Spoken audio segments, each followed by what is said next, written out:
리버풀이 카라바오컵 웨스트햄전에서 5대1 대승을 거뒀는데 저 개인적으로는 이 경기가 상당히 재밌었습니다. 슬롯의 리버풀이야 워낙에 좋은 경기력을 보여주고 있고 로페테기도 오늘 좀 작정한 듯이 보였어요. 강팀인 리버풀을 상대로 라인을 끌어올려서 강한 압박을 걸어 앞쪽에서 빌드업을 방해하고 높은 곳에서 끊고 올라가겠다. 전환 상황에선 최대한 빠르고 간결하게 박스 안으로 볼을 투입하겠다. 이런 의도가 다분히 보이는 축구를 보여줬죠. 슬롯 역시 최근에 리버풀이 좋은 평가를 받는 부분 중 하나가 역습 상황에서의 간결하고 빠른 전개잖아요. 이런 두 감독이 맞닥뜨리다 보니까 진짜 서로 가드를 내려놓고 계속 역습과 역습을 주고받는, 보는 입장에선 굉장히 재밌는 경기가 나왔습니다.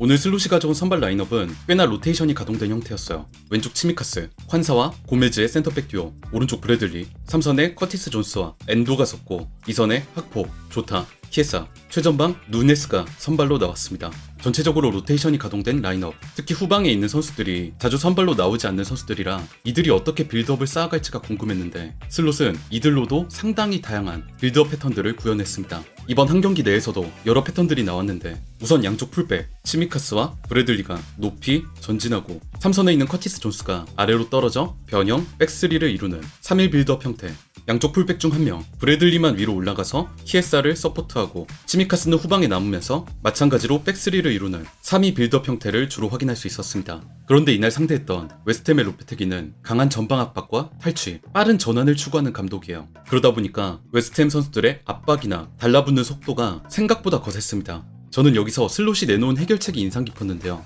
슬롯은 상대의 압박을 이겨내기 위해 또 다른 빌드업 패턴을 내놓았습니다. 양쪽 풀백 치미카스와 브래들리가 전진하되 3선 라인과 동일선상까지만 올라가 전체적인 빌드업의 넓이를 좌우로 벌려주는 2사 빌드업 형태였죠. 슬롯은 치미카스와 브래들리에게 후방에서 중원, 중원에서 전방으로 이어지는 빌드업과 플레이메이킹 역할을 맡겨 웨스트햄의 압박을 풀었습니다. 이렇게 치미카스와 브래들리가 3선 인근에서 벌려주니까 이걸 상대하는 웨스트햄의 수비라인도 마찬가지로 벌어지고, 이것 때문에 또 중앙의 볼 순환이나 전진 패스 투입이 쉬워지는 리버풀 입장에선 좋은 효과를 얻기도 했죠. 로테이션을 가동한 자원들로도 이렇게 다양한 빌드업 패턴을 구사하고 상황에 맞춰서 선수들을 자기 입맛대로 재배치할 수 있다는 것, 이런 대응을 부임 첫 시즌에 보여줄 수 있다는 게 감독의 역량, 슬롯이 좋은 감독이라는 걸 우리가 알 수 있는 부분입니다.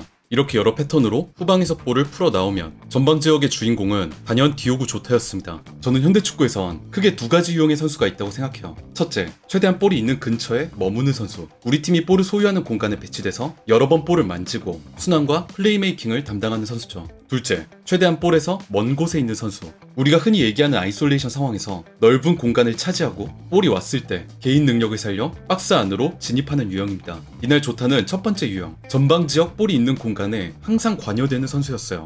양쪽 치미카스와 브래들리가 모두 전진하고 상황에 따라 다르지만 치미카스는 주로 언더래핑 움직임을, 브래들리는 주로 오버래핑 움직임을 가져갔습니다. 커티스 존스와 엔도는 공격 상황에서도 적극적으로 전진하기보다 3선 라인을 계속 유지하면서 뒤쪽 센터백 라인과 함께 전체적인 밸런스를 유지했죠. 전방 리버풀 공격 작업의 핵심은 조타였어요. 왼쪽에서 치미카스나 학포가 볼을 잡으면 중앙의 조타도 왼쪽으로 내려가 치미카스, 학포와 함께 있으면서 삼각형을 만들어주고, 반대로 오른쪽 키에사나 브래들리가 볼을 잡아 공격 방향이 오른쪽으로 설정되면 이번엔 또 오른쪽으로 빠져서 마찬가지로 두 선수와 함께 삼각형을 만들었습니다. 세컨 스트라이커, 처진 공격수의 역할이라기보다는 진짜 좋은 10번 공격형 미드필더의 역할과 더 흡사했어요. 이날 경기 조타의 히트맵을 보시면 이걸 더 명확하게 알 수 있습니다. 물론 박스 안에서의 터치도 활발하게 가져갔지만 그보다 더 진하게 터치가 발생한 곳이 양쪽 측면, 팀 동료들이 측면에서 볼을 소유할 때 그곳의 서포트 역할로 내려가 많은 볼 터치를 했음을 확인할 수 있죠. 근데 또 볼을 꼭 터치하지 않아도 조타는 오프더블 움직임만으로 동료들의 공격 찬스를 만들어주곤 했습니다. 이 장면을 보실게요. 리버풀이 전방에서 빠른 공격 전개를 하고 있습니다. 왼쪽에서 학포가 볼을 잡아 박스 안으로 달려가고 있지만 생각보다 웨스트햄 수비 자원들이 빠르게 복귀하고 있어서 숫자로만 따지면 6대5, 리버풀이 수적 우위는 아닌 상황이에요. 여기서 조타의 움직임을 주목해보겠습니다. 중앙에 있던 조타는 지금 볼을 잡고 있는 학포가 있는 방향, 니어포스트 쪽으로 달려갑니다. 그러면서 자기한테 붙은 웨스트햄 선수들을 전부 이 왼쪽 공간으로 끌어들여요. 조타의 의도를 파악한 학포는 가까이 있는 조타가 아니라 조타가 수비들을 다 끌어가준 덕분에 넓은 공간을 차지한 반대편 키에사를 향해서 크로스를 올리죠. 키에사가 적극적인 슈팅을 가져갔고 이 볼이 바운드 되면서 또 조타가 있는 공간에 떨어져 조타로부터 절묘한 헤더골이 터졌습니다.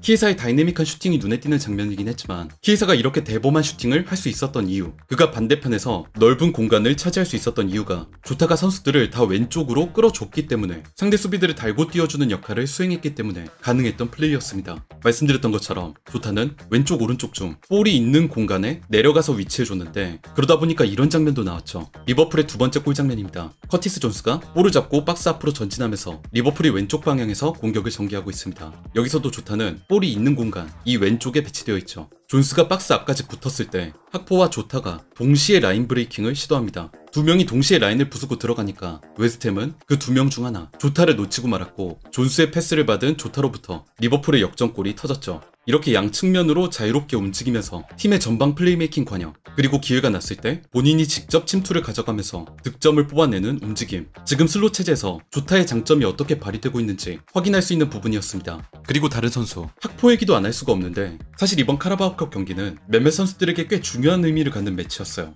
어쨌든 지금 리그에서 리버풀의 주전들이 좋은 경기력을 보여주고 있어서 선발 라인업에 들어가는 게 쉽지만은 않은 상황이었는데, 이렇게 로테이션이 가동된 경기에서 기회가 주어졌을 때 자기 능력을 증명할 필요가 있었죠. 오늘 그 기회를 잡은 건 단연 학포였습니다. 학포 같은 경우가 과거 클럽의 리버풀에서 쓰이던 방식과 지금의 롤이 다른 선수 중 하나인데, 이날 경기에선 왼쪽 윙에서 안쪽으로 빠르게 좁혀 들어오는 움직임으로 좋은 공격 찬스들을 창출했습니다. 특히 측면 터치라인 넓게 벌려서 볼을 잡고 본인의 좋은 피지컬 능력을 바탕으로 대각선으로 파고 들어오는 움직임이 인상적이었죠. 예를 들면 이런 장면입니다. 거의 터치라인 끝자락에 있을 정도로 넓게 벌려선 학포가 볼을 잡고 돌아섭니다. 여기서 학포는 속도를 살려서 박스 안까지 질주, 이 모서리 인근에서 대담한 슈팅을 시도합니다. 키퍼의 선방에 막히긴 했지만 우리가 윙포드에게 바라는 플레이, 기회가 왔을 때 대담한 공격 시도가 돋보이는 장면이었어요. 이런 학포의 대담성은 결국 득점으로도 연결됐었죠. 아까와 비슷하게 측면 넓게 벌려선 학포가 볼을 받습니다. 왼쪽으로 빠져준 누네스와 연계를 주고받으면서 박스 안까지 들어온 학포는 다시 또 대담한 슈팅을 시도, 이번엔 키퍼를 뚫어내면서 리버풀에게 쐐기골을 선사했습니다.